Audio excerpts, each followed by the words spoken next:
Sejumlah warga desa Muaro Sebapo, Kecamatan Mestong, Kabupaten Muaro Jambi mendadak menjadi miliarder setelah lahannya terkena tol Jambi Betung.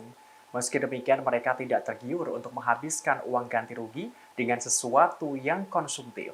Selain membeli mobil, mereka juga membangun rumah, membeli kebun sawit, dan mempergunakannya untuk beribadah umroh dan haji.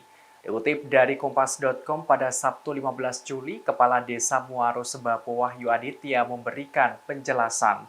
Warga yang mendapat ganti rugi juga membelanjakan uangnya dengan membeli puluhan hektar tanah dan kebun sawit. Wahyu mengatakan warga desa sudah mulai menyadari pentingnya investasi serta meningkatkan ekonomi dibandingkan menghabiskan uang mereka untuk sesuatu yang konsumtif. Meski tak dipungkiri ada juga yang membeli mobil baru dan bekas. Namun rata-rata warga yang dapat ganti rugi ini sudah punya mobil. Selain itu, warga juga mempergunakan uang mereka untuk melaksanakan ibadah umroh dan haji. Ada juga yang merenovasi rumah agar lebih nyaman ditempati.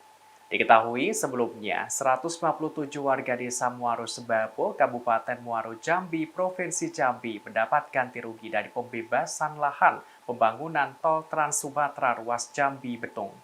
Kaur Perencanaan Desa Muaro Sebapo, Sumirat mengatakan terdapat 251 bidang tanah yang dibebaskan.